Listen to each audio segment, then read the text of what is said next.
Hi all, coach രാജേഷാണ്. ഫെബ്രുവരി 8-ന് മാഞ്ചസ്റ്റർ സിറ്റിയും ലിവർപൂളും തമ്മിൽ നടന്ന മത്സരത്തിൽ നിന്നുള്ള ഒരു ഇൻസിഡന്റിനെ പറ്റിയാണ് ഇന്നത്തെ വീഡിയോ.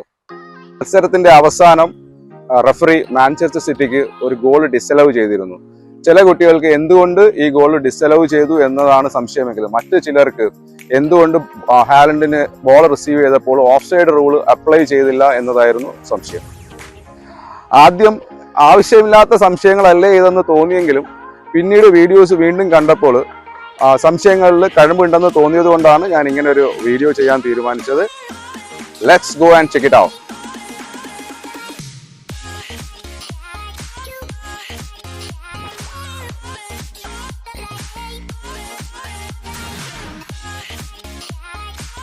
എല്ലാവരും വീഡിയോ കണ്ടല്ലോ. ഒരു സംശയം എന്തുകൊണ്ട് ഓഫ് സൈഡ് വിളിച്ചില്ലെന്നാണ്. അത് ഈ പിക്ചർ നോക്കിയാൽ തന്നെ ക്ലിയർ ആണ്. ഹാലൻഡ് സ്വന്തം ഹാഫിൽ തന്നെയാണുള്ളത്, അതുകൊണ്ടാണ് ഓഫ് സൈഡ് വിളിക്കാൻ. ഇനി മറുവശത്തായിരുന്നെങ്കിൽ തീർച്ചയായിട്ടും ഓഫ് സൈഡ് വിളിച്ചേനെ. കാരണം 2 പ്ലേയേഴ്സ് ഉണ്ടാവുന്നതിന് പകരം അവിടെ ഒരു പ്ലെയറേ ഉള്ളൂ.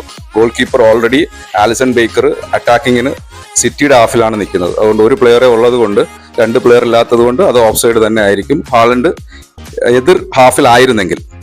രണ്ടാമത്തെ സംശയം എന്തുകൊണ്ട് ഗോൾ ഡിസലവ് ചെയ്തെന്നുള്ളതാണ്. ഇവിടെ ബോക്സിന്റെ തൊട്ട് പുറത്ത് വെച്ച് ഹാലൻഡിനെ ഡൊമിനിക് സൊബോസ്ലായി ഫൗൾ ചെയ്യുന്നുണ്ട്.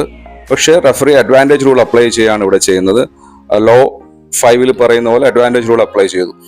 ഒരു ഫ്യൂ സെക്കൻഡ്സ് റഫറി വെയിറ്റ് ചെയ്യാണ്. ഫ്യൂ സെക്കൻഡ്സ് എന്ന് പറഞ്ഞാൽ യൂഷ്വലി 3 to 5 സെക്കൻഡ്സ് വെയിറ്റ് ചെയ്യും. ഈ അഡ്വാൻറ്റേജ് ഹാലൻഡിന് എടുക്കാൻ പറ്റുന്നുണ്ടോ എന്ന് നോക്കുകയാണ്. പക്ഷേ ഇതിനുള്ളിൽ തന്നെ ഹാലൻഡ് തിരിച്ച് ഫൗൾ ചെയ്യുന്നതുകൊണ്ട് അഡ്വാൻറ്റേജ് റൂൾ അപ്ലൈ ചെയ്യാൻ പറ്റില്ല. അതുകൊണ്ടാണ് അവിടെ ഡോക്സോ അപ്ലൈ ചെയ്യുന്നത്.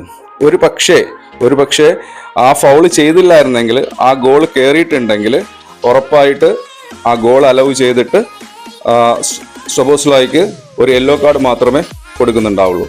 ഇൻ കേസ് സൊബോസ്ലായി ആ ഗോൾ സേവ് ചെയ്തിട്ടുണ്ടെങ്കിൽ തീർച്ചയായിട്ടും വീണ്ടും ഡോക്സോ അപ്ലൈ ചെയ്യും. കാരണം അഡ്വാൻറ്റേജ് ഹോളണ്ടിന് കിട്ടിയിട്ടില്ല.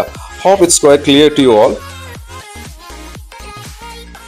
നിങ്ങളുടെ സംശയങ്ങൾ തീർന്നു എന്ന് വിചാരിക്കുന്നു. ഇനിയും സംശയങ്ങൾ തീരാത്ത കുട്ടികൾ നിങ്ങളുടെ സംശയങ്ങൾ കമന്റ് ചെയ്യാവുന്നതാണ്. അതിന്റെ റിപ്ലൈ ഞാൻ കമന്റിൽ തന്നെ തരുന്നതായിരിക്കും. അടുത്തൊരു വീഡിയോയുമായി വരുന്നത് വരെ ബൈ ബൈ.